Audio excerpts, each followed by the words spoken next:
কুনালের জ্ঞান ফিরে এসেছে। ওর জ্ঞান ফেরার পর ও বলেছে আমার মেয়েকে বিয়ে করতে চায়। ওই লোকটা কাল তোমার বাড়িতে আসছে, তো এতে আনন্দের কি আছে? কি সব ফালতু কথা। আমি যখন স্নেহাকে বললাম ওই সিইও এর সঙ্গে দেখা করতে, তখন তো এতটা খুশি ছিল না। এখন এমন কি হয়ে গেল? ও এটাও বলেছে যে এই খুশির দিনে ও সমস্ত বড় লোকেদের এখানে ডাকবে, আর তুমি সেটা বিশ্বাসও করে নিলে। আমার মনে হয় তোমাদের পুরো পরিবার পুরোপুরি বোকা, আর সেই জন্যই তোমরা এত গরিব। যদি ও সত্যি এত বড় লোক হতো, ওর ফ্যামিলি ব্যাকগ্রাউন্ড এতই ভালো হতো, তাহলে 10 বছরে কেউ আসতো না। কাল আমি আমার স্বামীকেও সঙ্গে আনবো। ও হ্যাঁ, আমি তোমাকে বলতে ভুলেই গেছি, আমার স্বামী এখন জার্মানি গ্রুপের এমপ্লয়ি।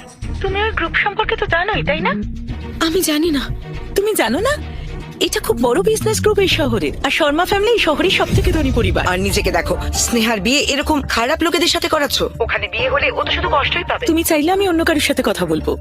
আমার পরিচিতদের মধ্যে সবাই খুব ধনী ব্যক্তি। এসবের কোনো দরকার নেই। আমি শুধু চাই যে যাই হোক, তুমি যা ভালো বুঝো। এখন আমি রাখছি। দ্যাট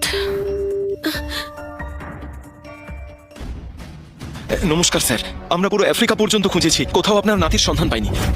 খুঁজতে থাকো, সারা পৃথিবীতে যদি খুঁজতে হয় তাও খোঁজো, কিন্তু আমার নাতিকে আমার জন্য খুঁজে নিয়ে এসো।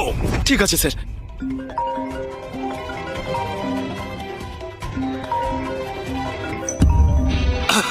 আমার প্রাণের দাদু ভাই। দাদু, বোকা কোথাকার, কোথায় ছিলে তুমি গত 10 বছর ধরে?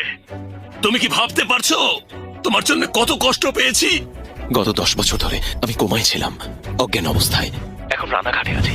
একটি মেয়ে 10টা বছর আমার যত্ন নিয়েছে, তার নাম রোহিণী। আগামীকাল তার বাবা মাকে বিয়ের প্রস্তাব দিতে যাব। এই পরিবার অনেক করেছে আমার জন্য, গত 10 বছর ধরে আমার পাশে থেকেছে। ওকে, রোহিণীকেই আমি আমার স্ত্রী করব দাদু।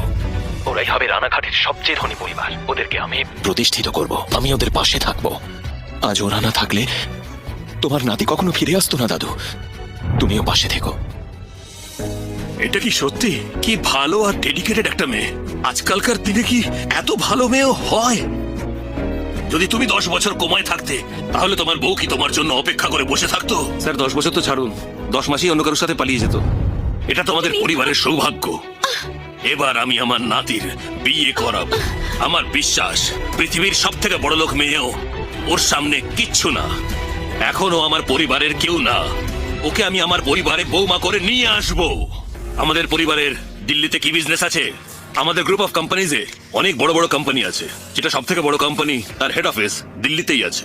তার চেয়ারম্যানকে ওই বরবাজির ছেলে, উনিই চালান না? ওনাকে এক্ষুনি ইনফর্ম করো আর বলো ওখানে সব ব্যবস্থা করতে, যাতে কুনাল পুরো তৈরি হয়ে ওনাদের সঙ্গে দেখা করতে পারে। বুঝতে পেরেছ?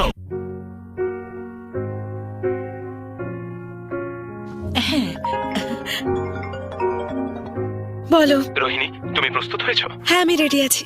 আজ এই শহরের সকলে তোমার দিকে চেয়ে থাকবে। তাড়াতাড়ি এসো। ওর কথাগুলো একবার শোনো, এমন দেখাচ্ছে যেন ধনী পরিবার থেকে এসেছে। স্নেহা, যাকে তুমি ভালোবাসো সে কি তোমার জন্য একটা ভালো ফোনও কিনে দিতে পারে না? আমার কথাটা শোনো, পার্টনারকে চুজ করাও একটা আর্ট। আমার স্বামীর কথাই ধরো, বছরেও কোটি টাকা রোজগার করে, জার্মানি গ্রুপের একজন ফর্মাল এমপ্লয়ি। তুমি এক কাজ করো, ও থ্রু দিয়ে তুমি একজন অফিসারের সাথে আলাপ করো। এক্স্যাক্টলি। ও কারোর থেকে কোনো অংশ কম নয়। দেখ, আজ আমার ওর সঙ্গে এনগেজমেন্ট হতে চলেছে, আর তোরা এইসব করছিস, এগুলো কিন্তু একেবারেই ঠিক নয়। ঠিক আছে, এখন যে দেখাচ্ছ আমিও দেখবো বিয়ের পরে কে পস্তায়। না, আমি এটা মানি না। এত বছর ধরে আমি এত খরচ করেছি ওই বেকার লোকটার মেডিকেল বিলের উপরে। কম করে 1 কোটি, আমার পুরো টাকা ফেরত চাই।